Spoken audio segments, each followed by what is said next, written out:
Coat unquote ইসলাম প্রেমী মর্দে মুজাহিদদের কাছে। আমাকে নিয়ে এখন সব থেকে বড় ক্রাইসিস কার, মানে আমাদেরকে শাহবাগী পাড়ার এই জন্য ক্রাইসিস যে তারা বুঝতে পারতেছে যে আমরা সেই জিনিসটাকে ওভারকাম করতে পারি আর না পারি, অ্যাড্রেস করতে সফল হয়েছি, যেইটারে দিয়ে তারা এতদিন হেজিমনি তৈরি করে রাখছিল, যেইটারে দিয়ে তারা পাওয়ার পলিটিক্স শুধু না স্টেটের একটা প্যারালাল স্টেট হয়ে উঠছিল। এই জন্য শাহবাগের এখন বড় শত্রু শিবির না, শাহবাগের বড় শত্রু বিএনপিও না, শাহবাগের সব থেকে বড় শত্রু ইনকিলাব মঞ্চ। বাংলাদেশের সব থেকে বাজে কথা হলো 90% মুসলমানের দেশে এই 90% যে তাকে বোকা বানাই রাখে সে বোঝে না। আমি তো বলি এই 90% না হয়ে যদি 9% হতো তাইলে অন্তত মাইনরিটি হিসেবে আমরা কিছু সুযোগ সুবিধা পাইতাম। অল্প কিছু ইহুদি দুনিয়া পাড়ায় বেড়ায় আর মুসলমান আমরা শুধু মাইর খেয়ে চিল্লাই। স্কিল এটার কোনো অস্বীকার করতে পারবেন না। 1 লক্ষ এমনি মানুষের চেয়ে 100 মানুষ স্কিল, এটা আপনি টিকবেন না কোনোদিন। আমি চাই এই সমস্ত গালিগালাজের গুণাগুলো আল্লাহ আমারই দিক, আমার ভাইদেরকে দিক, তার বিনিময়ে অন্তত শুধু মুসলিম পরিচয়ে যে ভাই বোনগুলো বিশ্ববিদ্যালয়ে, রাস্তায়, মহল্লায় দিনের পরে দিন নির্যাতিত, তাদের জুলুমের আসান হোক, তারা স্বাধীন নাগরিক হিসেবে বাঁচুক।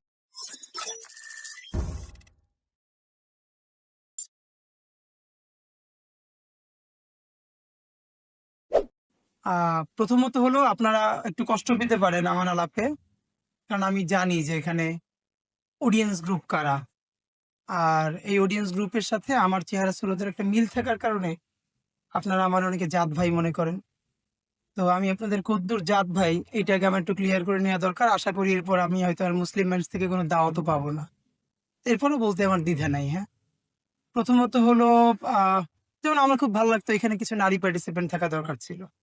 এই আলোচনাগুলো শুধুই পুরুষদের জামাত ইসলামীকে ক্ষমতায় আনতে কি চারদিকে নতুনভাবে তোড়জোড় শুরু হয়েছে, এই প্রশ্ন উত্থাপন করা যায়। দর্শক, বিশেষ করে কূটনীতিকদের যে আগ্রহ জামাতের প্রতি, এতে এই প্রপোজিশন একেবারে অমূলক নয়। It's very simple. প্রত্যেক দেশ তার দেশের জাতীয় স্বার্থে কূটনৈতিক মিশন পরিচালনা করে। তো স্বাভাবিক, যেহেতু ইন্টারন্যাশনাল পলিটিক্স এটা একটা কনফ্লিকচুয়াল বিষয় এবং ইন্টারন্যাশনাল পলিটিক্সে কখনো উইন উইন সিচুয়েশন হয় না, উইন লস সিচুয়েশনই বেশি হয়। এজন্যে বাংলাদেশে যারাই ক্ষমতায় থাকুক না কেন, এটা পৃথিবীর সব দেশের জন্য কখনো তাদের উইন উইন সিচুয়েশন হয় না। যেমন বাংলাদেশে যদি আওয়ামী লীগ ক্ষমতায় থাকে ভারত খুশি, কিন্তু পাকিস্তান খুশি হওয়ার চেষ্টা করে কিন্তু পারে না। আবার কোনো একটা রেজিম ক্ষমতায় থাকলে যদি যুক্তরাষ্ট্র খুশি হয়, সেখানে চীনের খুশি হওয়ার কোনো কারণ নেই। এটাই রিয়ালিটি। এখন বিএনপি নানান গোষ্ঠীকে ম্যানেজ করে ক্ষমতায় এসেছে। তারা অনেকে বিএনপি অনেক ইন্টারন্যাশনাল পাওয়ার, ইন্টারন্যাশনাল অ্যাক্টর বিএনপির উপর খুশি, কিন্তু অনেকে খুশি হতে পারবে না। It's very normal. তাদের পছন্দ ডেফিনেটলি জামাত হবে। এটা রাজনীতির একটা কমন ক্যালকুলেশন, কমন ম্যাথমেটিক্স, যে ডেভেলপমেন্ট পার্টনার্স অথবা বন্ধু রাষ্ট্রগুলো তারা বিরোধী দলের উপর নজর দেয়। কেন?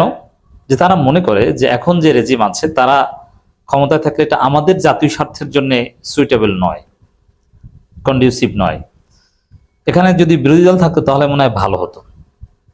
অথবা তাদের একটা চিন্তা যে সরকারি দল তো যেভাবে আচরণ করছে তা আমাদের জাতীয় স্বার্থের জন্য তেমন উপকারী হয় না। ঠিক আছে, বিরোধী দলের সাথে কথা বলে দেখি তাদের দৃষ্টিভঙ্গিটা কি, কথা বলে একটু মজা পায় যে না এই দল ক্ষমতায় আসলে তো আমাদের জন্য ভালো হতো। এখন প্রত্যেক দেশ তার জাতীয় স্বার্থের জন্য কাজ করবে, ইটস ভেরি নর্মাল, এটাই ডিপ্লোম্যাটিক রিলেশনস। তো এই যে ম্যাথমেটিক্সের কথা বললাম এতক্ষণ, এই ম্যাথমেটিক্সে নানান গোষ্ঠী জামাতকে ক্ষমতায় চায় এবং তারা মনে করে, এবং তারা 12 ফেব্রুয়ারি আগেও মনে করেছিল যে জামাত ক্ষমতায় থাকলেই তাদের জন্য ভালো হতো। তো দর্শক, জামাত সুযোগ কাজে লাগাতে চায়, but we need leaders like Sadiq Kaib. We need leaders. We need national leaders. My dear brothers and sisters, this is my heart pouring call to each and everyone. Please prepare yourself. Please take preparation to lead the nation. Unless you lead the nation will be suffering from serious intellectual crisis. আমাদের দেশে ভালো সাংবাদিক দরকার, ভালো diplomat দরকার, ভালো bureaucrat দরকার, ভালো আইনজীবী দরকার, ভালো বিচারক দরকার, ভালো সিভিল মিলিটারি ব্যুরোক্রেসির লোকেরা দরকার। দেশকে সাজাইতে গেলে অল্প সিলেক্টিভ ওয়েতে কে কোন দল করে, কে কোন মত করে, এইভাবে বাছাই করে যদি আমরা চাকরি দেই, কোনো দিনেই আমরা দেশকে ঠিক করতে পারবো না।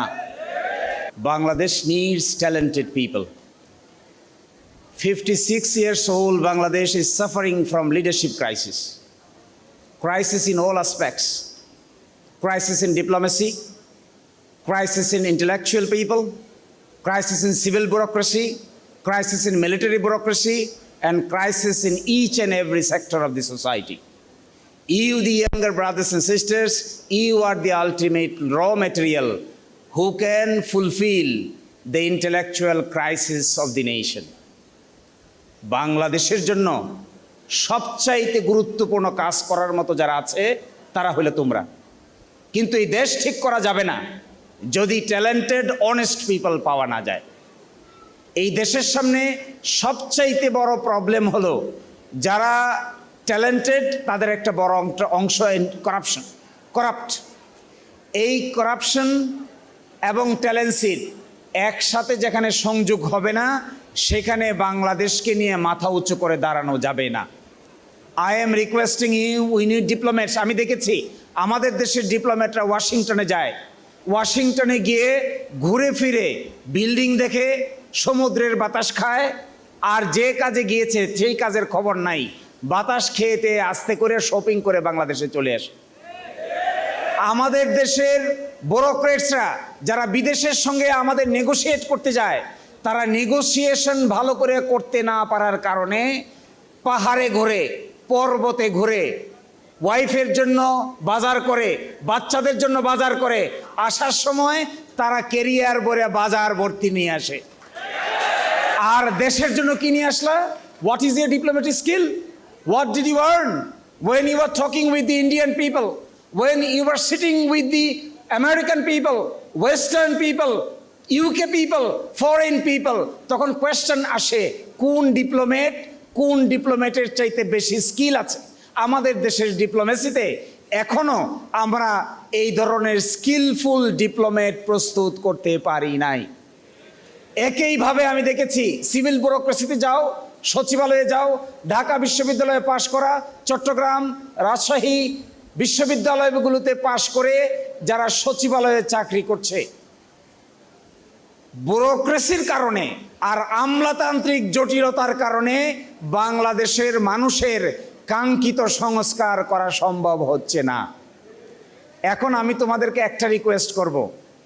আমার ধারণা আমরা যখন বিশ্ববিদ্যালয়ে পড়েছি, তোমাদের ফার্স্ট ইয়ারে পড়া কারো তখনও জন্মই হয় নাই। তো আমি তোমাদেরকে, যে মানুষটি আত্মমর্যাদা বোধ নিয়ে জন্মিয়েছিল, যার জাতিকে নেতৃত্ব দেবার কথা, সে যখন নেতার সামনে রাস্তা পরিষ্কার করার জন্য দৌড়াতে থাকে, তখন বুঝতে হবে তার স্বাধীন মানুষ হিসেবে তার স্বাধীন যে সত্তা, সেটার মৃত্যু ঘটেছে। এই দেশে এই ঢাকা বিশ্ববিদ্যালয় আমাদের গর্ব করার মতো একটি শিক্ষা প্রতিষ্ঠান ছিল, কিন্তু সময়ের পরিক্রমায় বাংলাদেশ থেকে যে স্বৈরাচার পালিয়ে গিয়েছে, তাদের রাজনীতির সময় এবং বিভিন্ন সময় এই বিশ্ববিদ্যালয়কে এমনভাবে কলুষিত করা হয়েছে যে এই বিশ্ববিদ্যালয়ের গর্ব করার যে জিনিসগুলো ছিল এক এক করে তারা ধ্বংস করেছে। এই বিশ্ববিদ্যালয়ে, যাকে আমরা প্রাচ্যের অক্সফোর্ড বলতাম, সেই বিশ্ববিদ্যালয়ে ক্রমান্বয়ে গর্ব করার জন্য এমন একটা পর্যায়ে গেল যে এই বিশ্ববিদ্যালয়ের এক সময়ের ভাইস চ্যান্সেলর তিনি বললেন, এই বিশ্ববিদ্যালয়ের সবচেয়ে গর্বের জিনিস হচ্ছে 10 টাকা দিয়ে চা, চপ এবং সিঙ্গারা পাওয়া। এইভাবে এই বিশ্ববিদ্যালয়ের বিভিন্ন প্রাঙ্গণ, বিভিন্ন কর্নার প্রতিভা, মেধা এবং যোগ্যতা নিয়ে একসময় যেমন গর্ব করা যেত, ঠিক তেমনি একটা পর্যায়ে কলুষিত রাজনীতির কারণে এই বিশ্ববিদ্যালয়ের বিভিন্ন কর্নার অপরাধীদের স্বর্গরাজ্যে পরিণত হয়েছিল বিগত স্বৈরশাসকের আমলে। এই বিশ্ববিদ্যালয়ে আবু বকরের মতো একজন মেধাবী ছাত্রের রক্ত ঝরেছে। পাশেরই শিক্ষাঙ্গন বুয়েট আবরার ফাহাদের মতো মেধাবী এবং দেশপ্রেমিক মানুষের রক্তে রঞ্জিত হয়েছে। এই বিশ্ববিদ্যালয়ে 7 মার্ডারের মতো ঘটনা ঘটেছে এখান থেকে কয়েক গজ দূরেই, স্বাধীনতা উত্তর সময়ে। এই বিশ্ববিদ্যালয়ে ছাত্রলীগের নেতারা ঢাকা শহর থেকে ছিনতাই করে, কিডন্যাপ করে, নারী এবং শিশু অপহরণ করে হলগুলোতে বন্দি করে রেখে চাঁদাবাজি পর্যন্ত করেছে। এই বিশ্ববিদ্যালয়ের গর্বের যে অর্জনগুলো ছিল, এই স্বৈর শাসকেরা এবং তাদের কলুষিত অপরাধ প্রবণ রাজনীতি একসময় সেই অর্জনগুলোকে ক্রমান্বয়ে ধ্বংস করেছে। আজকে জুলাই বিপ্লবের মাধ্যমে সেই সব স্বৈরশাসক, সেই রাজনীতির পতন ঘটেছে, সেই রাজনীতি পালিয়ে গিয়ে দিল্লিতে আশ্রয় গ্রহণ করেছে। এখন এই মুক্ত বাংলাদেশে আমাদেরকে নতুন করে আমাদের সেই রাজনীতিটা নির্মাণ করতে হবে। ঢাকা একটা বিশ্ববিদ্যালয় থেকে রাজনীতিবিদ তৈরি হয়, বিশ্ববিদ্যালয় থেকে বিপ্লবের জন্ম হয়েছে, সত্য। বারবার আমরা রক্ত দিয়েছি বিশ্ববিদ্যালয় থেকে। জুলাইয়ের অভ্যুত্থানের সময় আমরা দেখেছি কিভাবে আপনারা বেরিয়ে এসেছেন। জাতির ভাগ্যর যে গতিপথ সেটা আপনারা বদলে দিয়েছেন, সেটাই কিন্তু যথেষ্ট নয়। এই দায়িত্ব নেয়ার পরে যখন আমরা জাতির ইতিহাসটা বদলে দিয়েছি, গতিপথটা বদলে দিয়েছি, তারপরে এই বিশ্ববিদ্যালয়টাকে সেই পর্যায়ে নেওয়া উচিত যেই পর্যায়ের জন্য অতীতের গৌরবটা আবার ফিরে আসবে। এই বিশ্ববিদ্যালয় থেকে অনেকগুলো নোবেল আমরা চাই। এই বিশ্ববিদ্যালয়ের শিক্ষা এবং গবেষণার স্ট্যান্ডার্ড এমন হবে যে এই বিশ্ববিদ্যালয়ে পড়ার জন্য আমেরিকা থেকে, হার্ভার্ড থেকে, MIT থেকে ছাত্ররা এখানে ফেলোশিপ করার জন্য আসবে। যদি সেই পর্যায়ে আমরা নিতে না পারি, তাহলে বারবার রক্ত দেয়া এবং অভ্যুত্থানের মাধ্যমে একটা জাতিকে জাগরণের যে প্রচেষ্টা, সেটা কিন্তু বারবার ব্যাহত হবে এবং এগুলো অর্থহীন হয়ে যাবে। একটা রাষ্ট্রের সার্বভৌমত্ব শুধু ভৌগোলিক সীমারেখার মধ্যে সীমাবদ্ধ নয়। রাষ্ট্র তার নিজের সিদ্ধান্ত নিজে নিতে পারছে কিনা সেটার উপরে তার সার্বভৌমত্ব নির্ভর করে। আমার ফরেন পলিসি কী হবে, আমার অর্থনৈতিক পলিসি কী হবে, এডুকেশন পলিসি কী হবে, আমার সামরিক স্ট্র্যাটেজি কী হবে, সেটা কখনোই, আমি রিপিট করছি, সেটা কখনোই দিল্লি, ওয়াশিংটন, বেইজিং, লন্ডন থেকে নির্ধারিত হতে পারবে না। যেদিন ঢাকা, এক্সক্লুসিভলি ঢাকা তার ফরেন পলিসি ডিসিশন গ্রহণ করবে, তার সামরিক নীতি, সামরিক কর্মকৌশল নির্ধারণ করবে, তার অর্থনৈতিক কর্মকৌশল নির্ধারণ করবে, অর্থনৈতিক স্বাধীনতা, সার্বভৌমত্ব যদি না থাকে, আপনার সম্পদের উপরে সিদ্ধান্ত নেবার অধিকার যদি আপনার না থাকে, আপনার জনশক্তির উপরে যদি আপনি সিদ্ধান্ত গ্রহণের অধিকার না থাকে, আপনার সি এর উপরে, বঙ্গোপসাগরের উপর যদি সিদ্ধান্ত গ্রহণের ক্ষমতা আমার না থাকে, তাহলে ভৌগোলিক স্বাধীনতা আমার। দুজন ব্যক্তিকে আজকে আপনাদের সাথে একটু পরিচয় করিয়ে দেব। এই দুজন ব্যক্তির পরিচয় আপনাদের জানা থাকা দরকার, এবং এই সমস্ত মানুষগুলোকে আমরা যখনই দেখি বারবার ভুল করে বসি, আর এই ভুল যাতে ভবিষ্যতে না হয় এই জন্যই তাদের পরিচয় আপনাদের সামনে থাকা জরুরি। আমরা স্টেপ বাই স্টেপ যাব। প্রথমে আমরা আপনাদের সামনে একটু পরিচয় করিয়ে দেব আমাদের বর্তমান স্বাস্থ্যমন্ত্রী। তাকে তো আপনারা সবাই চেনেন। কতটুকু চেনেন তাকে? তার কিন্তু বিরাট একটা পরিচয় আছে। পরিচয়টা কি জানেন? তিনি নিজের মুখে সেটা স্বীকার করেছেন। মনে পড়ে আপনাদের নির্বাচনের আগে তার নির্বাচনী প্রচারণা চালানোর সময় জনগণকে জোরহাত করে বলেছিলেন যে আল্লাহর ওয়াস্তে নির্বাচনের এই কয়টা দিন যাইতে দেন, আমি যে কত বড় জাউরা সেইটা আমি হারে হারে বুঝিয়ে দেব। আত্মস্বীকৃত ওইটা নিজে স্বীকার করেছেন, এখানে তো অন্য কারো কিছু বলার নাই। এবং তিনি রিয়েলি যে কত বড় ওইটা সেটা এখন বাংলাদেশের জনগণ বুঝতে পারছে। সম্প্রতি তিনি 8 দিন হসপিটাল বন্ধ করেছেন তিনি। আচ্ছা, এই হসপিটাল বন্ধ করার পরে যখন চারিদিক থেকে প্রচন্ড সমালোচনা শুরু হয়েছে যে হসপিটাল কেন বন্ধ হবে, রোগী মারা যেতে পারে ভুল চিকিৎসায়, এর জন্য কারো গাফিলতি থাকলে, কেউ দায়ী থাকলে তার বিরুদ্ধে আইনানুগ ব্যবস্থা নিতে হবে, কিন্তু হসপিটাল কেন বন্ধ করতে হবে? আমাদের দেশে তো শুধু 8 দিন হসপিটালেই রোগী মারা যায় না, প্রত্যেকটা হসপিটালে রোগী মারা যায়, এবং কর্তৃপক্ষের যথেষ্ট গাফিলতি থাকে, এটাও সত্য। তাই বলে কি ওই হসপিটালগুলো কোনো একটা বন্ধ হয়েছে? হয় নাই। 8 দিন কেন বন্ধ হলো সেটাও তিনি স্বীকার করেছেন। আচ্ছা, তিনি যে আত্মস্বীকৃত ওইটা, এটা কি আমি বানিয়ে বললাম নাকি প্রমাণ নেবেন? আসেন আমরা প্রমাণ দেই, আগে ভিডিওটা দেখি। দিস ইজ ফার্স্ট টাইম আমি তাহাজ্জুদ পড়তে পারি নাই। আজকে ভাবছি পড়বো এবং কালকে রাতটা এই কয়টা দিন পড়বো। পরে দেখবেন আমি কি রূপ আমার, লাউরা রূপ দেখবেন আমার। তো এই যে 8 দিন হাসপাতাল, মানে ও বেটাও জাবাত করে তার লাইসেন্স বাতিল করবো নাকি চুমাবো দেয়া বলেন তো? কোটি কোটি টাকা নিয়ে ঘুরেছে আমার পিছনে। আপনারা কোটি কোটি টাকা নিয়ে তার পেছনে ঘুরেছেন। আমি আমার মনে হয় আমি এই উত্তর দিতে চাই না। মন্ত্রী সাহেবকে জিজ্ঞেস করেন যে এই প্রুফটা ওনাকে দেখান।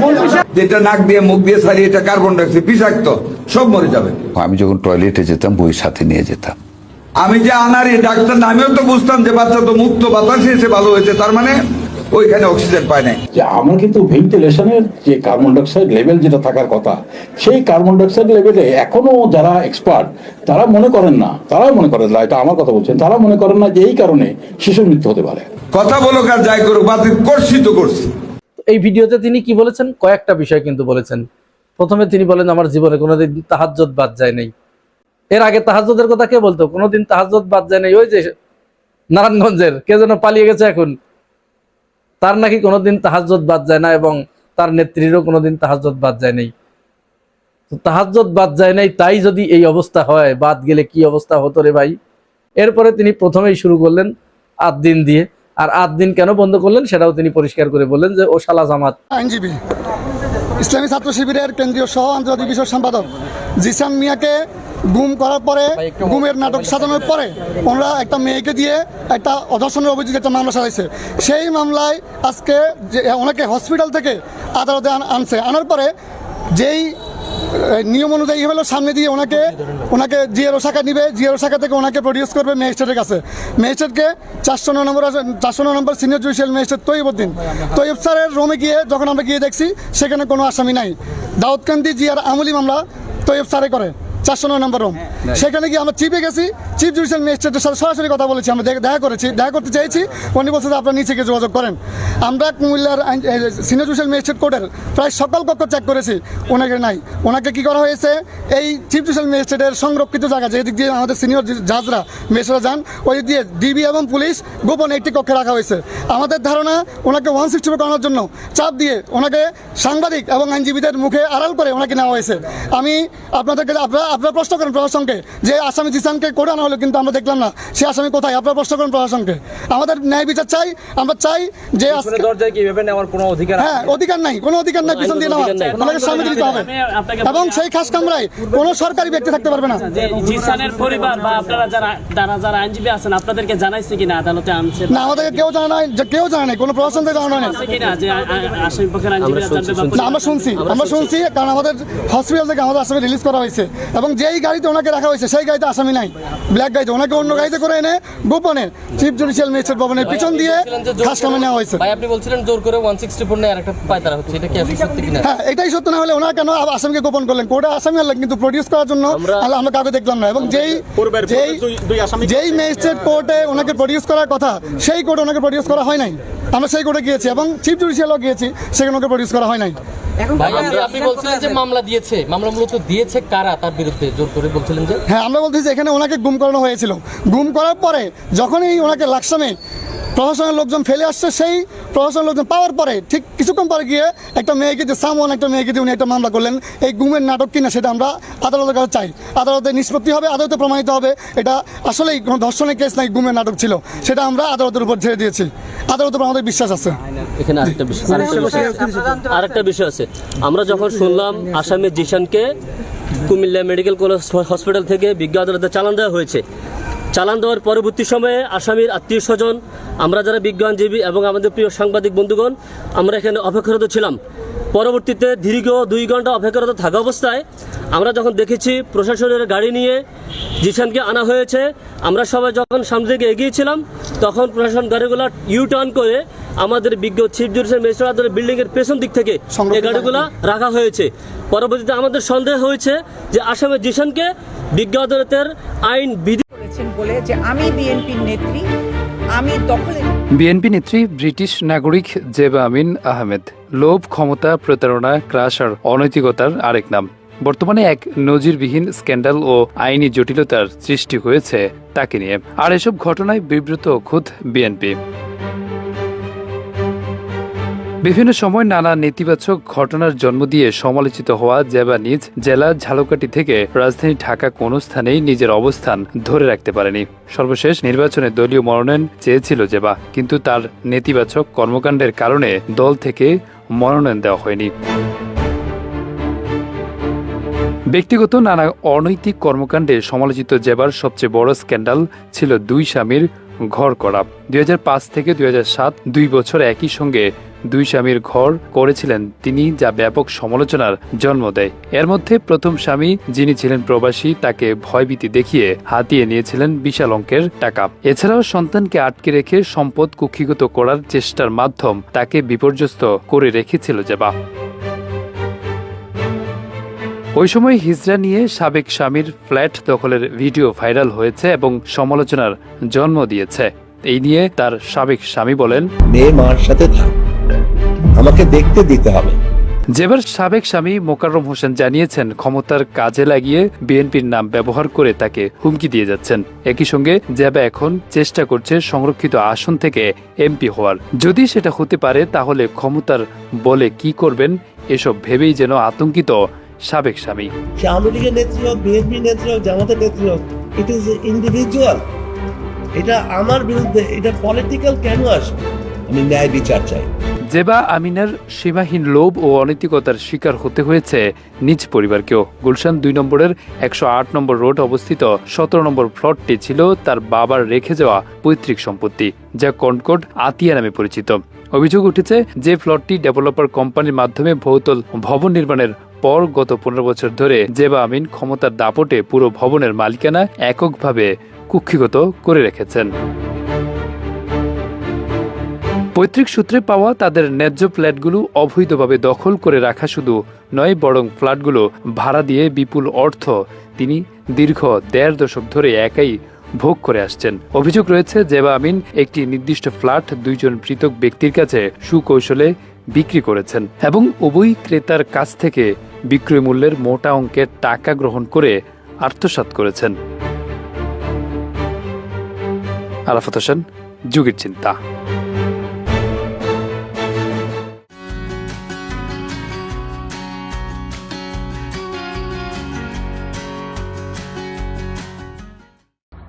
বেহায়া নিলজ্জক ছাড়া আপনি এমপি আর মন্ত্রী হতে মনে হয় পারবেন না বাংলাদেশে।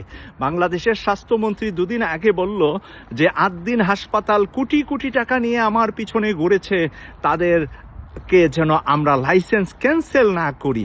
আর আজকে ৮ দিন হাসপাতালের কর্তৃপক্ষ সাংবাদিক সম্মেলন করে প্রতিবাদ করলেন যে আমরা মন্ত্রীর কাছে কখনো টাকা নিয়ে যাইনি, কখনো টাকার অফার করি নাই। থানার সামনে গন্ডগোল হচ্ছে, দেখেন থানার সামনে দুই পক্ষ থানার সামনে গন্ডগোল করতেছে, দেখছেন দুই পক্ষ। ওই যে একজনটা মারে লাগছে, ওই যে দেখেন কি কেমনে মারে ইট দিয়া, এই যে দেখেন থানার সামনে। হায় হায়, থানার সামনে। এই অ্যারেস্ট করেন, তাদেরকে অ্যারেস্ট করেন, একটা যাতে না যেতে পারে। অ্যারেস্ট করেন তাদেরকে, একটা যাতে না যেতে পারে। এই যে একজনকে দেখেন, এই অ্যারেস্ট করেন, থানায় নেন, থানায় নেন,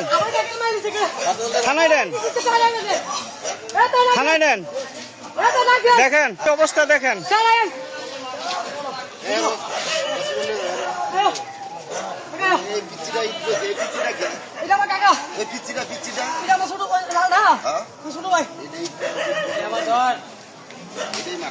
দেখেন কি অবস্থা থানার সামনে, কত বড় সাহস।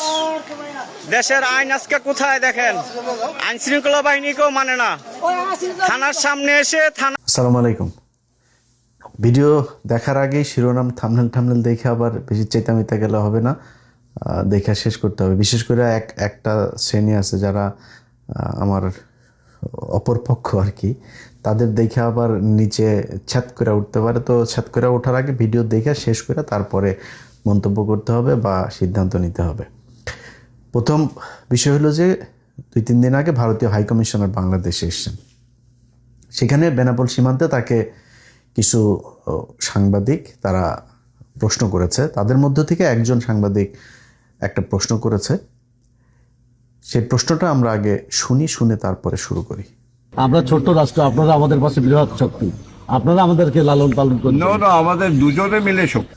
১৯৭১ সালে বাংলাদেশ থেকে কিছু তৎকালীন পূর্ব পাকিস্তান থেকে কিছু মহিলা আপনার ওই পারে গেছিল। এর মধ্যে সবাই না, কিছু মহিলা আবার ওইখানে দাদাদের সাথে লাগালাগিও করছে। হ্যাঁ, তো লাগালাগি ওই সময় তো ধরেন জিনিস প্রোটেকশন ছিল না, লাগায় মাগায় বাদায় নিয়ে আসছে। ওগুলি দেশে যখন আসছে আইসে যে সব সাংবাদিক হয়েছে। এই যে প্রশ্ন করছে না, এই সাংবাদিক হয়েছে এই ওই যে সময় মা লাগায় আসছিল, যে ওর মা লাগানোর ফসল হইলো এটা। তুই ইন্ডিয়ার তোর আব্বারে তুই কোশ্চেন করবি, তোর এত ভালো লাগে তোর মারে বোন রে ভাবিরে সবটিরে নিয়ে যা আবার লাগাইতে দে, আবারও লাগাইতে দে। তো লাগাইতে দিবি, তুই নিয়ে ওই পারে যা। এই দেশটা আমাদের, আমরা 92% আমাদের দেশ এটা। অতএব এইখানে তোর মারে লাগাক নাইলে ফাঁক করুক, যা মন চায় করুক, ওইটা এইখানে না, তুই ওইটারে মানে হালাল বানাইতে যাস না ভাই। এইসব কথাবার্তা যখন শুনি না, বুঝছেন, শরীরের রক্ত টকবক করতে থাকে। আপনারা তো মানে আমার কাছ থেকে খারাপ কথা শুনতে চান না, কিন্তু চিন্তা করতে পারেন একটা দেশের নাগরিক যারা এই গেল কয়টা দিন আগে তাদের তৈরি করা একটা ফ্যাসিস্ট এই দেশ থেকে এই দেশের মানুষ বিতরণ করেছে। এই গেল 2টা বছর আগে 2000 মানুষকে হত্যা করেছে এই ভারত। 21শে আগস্ট, 25শে ফেব্রুয়ারি, মানে এই দেশের যুক্তরাজ্য আওয়ামী লীগের দপ্তর সম্পাদক শাহ শামীমকে যে চটটি কষানো হয়েছিল সেটির ওজন একটু আসলে বেশি হয়ে গিয়েছিল বলে আমার মনে হচ্ছে। অন্তত $1 মিলিয়ন তো হবেই। প্রিয় দর্শক শ্রোতা, আপনারা যারা সেই চরের দৃশ্যটি উপভোগ করেছেন তারা নিশ্চয়ই বুঝতে পারছেন হাসনাত আবদুল্লাহ যুক্তরাজ্য ভিজিট করছেন। অক্সফোর্ড ইউনিয়নে তিনি বক্তব্য রাখছিলেন একটি নির্দিষ্ট বিষয়ে কথা বলবার জন্যে। বাংলাদেশ থেকে হাসনাত আবদুল্লাহ ছাড়াও ছাত্র শিবিরের সভাপতি সাদেক কায়েমও সেখানে ছিলেন। অক্সফোর্ড ইউনিয়ন আমন্ত্রিত একটি অনুষ্ঠানে তারা বক্তব্য রাখবার জন্য সেখানে গিয়েছিলেন। আর যেই বিষয়ে তারা কথা বলছিলেন সেটির শিরোনাম ছিল the student led uprising and the future of post revolutionary Bangladesh. এই ছিল টপিক। এই টপিকের উপর বক্তব্য রাখবার জন্যে হাসনাত আবদুল্লাহ এবং সাদেক কায়েমরা যুক্তরাজ্য ভ্রমণ করছিলেন। তো সেই সুবাদে হাসনাত আবদুল্লাহকে যুক্তরাজ্য আওয়ামী লীগ পেয়ে গিয়েছে। বরাবরই তারা যা করেছে, একেবারে জুলাই অভ্যুত্থানের পর থেকে শুরু করে যখনই অন্তর্বর্তীকালীন সরকারের সঙ্গে কিংবা জুলাই অভ্যুত্থানের সঙ্গে যুক্ত পরোক্ষ কিংবা প্রত্যক্ষভাবে এমন যাকেই তারা পেয়েছে বিদেশের মাটিতে, বিশেষভাবে যুক্তরাজ্যে অনেকবার এই আওয়ামী ড্রামা আমরা দেখেছি। তারা কাপুরুষের মতো চোরাগুপ্তা হামলা চালাবার চেষ্টা করেছে, নানা রকম আস্ফালন করেছে। আর এর মধ্য দিয়ে তারা প্রমাণ করেছে তারা কতটা ব্যাংক্রাফট এবং তারা কতটা সম্ভাবনাহীন এবং কতটা অপ্রাসঙ্গিক হয়ে গিয়েছে। কারণ এছাড়া তাদের আর কোনো কিছুই করবার নেই। প্রিয় দর্শক শ্রোতা, যতই দিন যাচ্ছে ততই এটি সুস্পষ্ট হচ্ছে যে আওয়ামী লীগের রাজনীতিতে আর ফিরে আসবার সম্ভাবনা নেই। এটি জার্মানি নাৎসি পার্টি হয়ে যাচ্ছে। তাই এখন সেই ক্ষোভ, সেই হতাশা, সেই আক্রোশ থেকে যেখানেই অন্তর্বর্তীকালীন সরকারের কাউকে পাচ্ছে, এনসিপির কাউকে পাচ্ছে, জুলাই অভ্যুত্থানকারীদের কাউকে পাচ্ছে, তাদের উপর তারা হামলা করছে। চোরাগুপ্তা হামলা, বীরের মতো হামলা করতে পারছে না, ডিম ছুঁড়ে মারছে বা এই জাতীয় হীন কাজ করছে। তো হাসনাত আবদুল্লাহ গ্রুপের উপরও ডিম ছুঁড়ে মেরেছিল, মিছিল করেছে, অনেক কিছু করেছে। অক্সফোর্ড ইউনিয়নের বাইরেও তারা মিছিল করেছে, নানা রকম স্লোগান দিয়েছে। তো এটি তারা অনেক দিন থেকে করছে, আর এটির সঙ্গে আমরা অভ্যস্ত। তো এখন শাহ শামীমের কথা বলছিলাম। বেচারা শামীম ছোটোখাটো মানুষ, কৃষক আয়, এমন শক্তিশালী একটি চর তার সহ্য করতে পারবার কথা না, কিন্তু দুর্ভাগ্যক্রমে তাকে সেটি সহ্য করতে হয়েছে। কারণ $6 মিলিয়ন মতো হাতা গুটিয়ে এগিয়ে যাচ্ছিলেন হাসনাতের বিরুদ্ধে স্লোগান দিয়ে। ফলাফল তাৎক্ষণিক, দুঃখজনক। তো এটি না হলেই বোধহয় ভালো হতো, কারণ এনসিপির যে সমর্থক সেটি করেছেন তিনি বেশ শক্তিশালী, সুঠামদেহী, লম্বা মানুষ। তুলনায় শাহ শামীম একেবারেই মিনিয়েচার। যাই হোক, তো ফলাফল বোধহয় এটিই হবে আগামী দিনগুলোতে। যদি আওয়ামীরা এই কর্মকাণ্ড অব্যাহত রাখে তারা তাৎক্ষণিক ফল পাবে। যেখানেই সেটি করবে সেখানেই এরকম ফলাফল হাতে হাতে পাওয়া যাবে। তাই এটি না করাই ভালো। শুনলাম কলকাতায় নাকি মোশাররফ করিম ভিজিট করছিলেন, তার স্ত্রী সহ, অভিনেতা মোশাররফ করিম। সেখানে নাকি আওয়ামীরা তাদের উপর হামলা করবার চেষ্টা করেছে বা তাদেরকে হেনস্থা করবার চেষ্টা করেছে। তো মোশাররফ করিম জুলাই অভ্যুত্থান এমন দেশগুলোর সাথে আর সময় নষ্ট না করে আক্রমণাত্মক বা জোরালো কূটনৈতিক সম্পর্ক, এগ্রেসিভ ডিপ্লোমেসি গড়ে তুলতে হবে। তুরস্ক এবং পাকিস্তানের সাথে সম্পর্ক ভবিষ্যৎ ভারতের বিরুদ্ধে লড়াইয়ে নিশ্চিতভাবেই আমাদের হাতকে অনেক শক্তিশালী করবে। ভারতের এই কুৎসিত চেহারার বিষয়টি অত্যন্ত গুরুত্বের সাথে সকলকে দেখা উচিত, যাতে বাংলাদেশের মানুষ এটি দেখানোর আগে সে দুইবার ভাবতে বাধ্য হয় এবং জনগণের ঐক্যই আমাদের মূল শক্তি।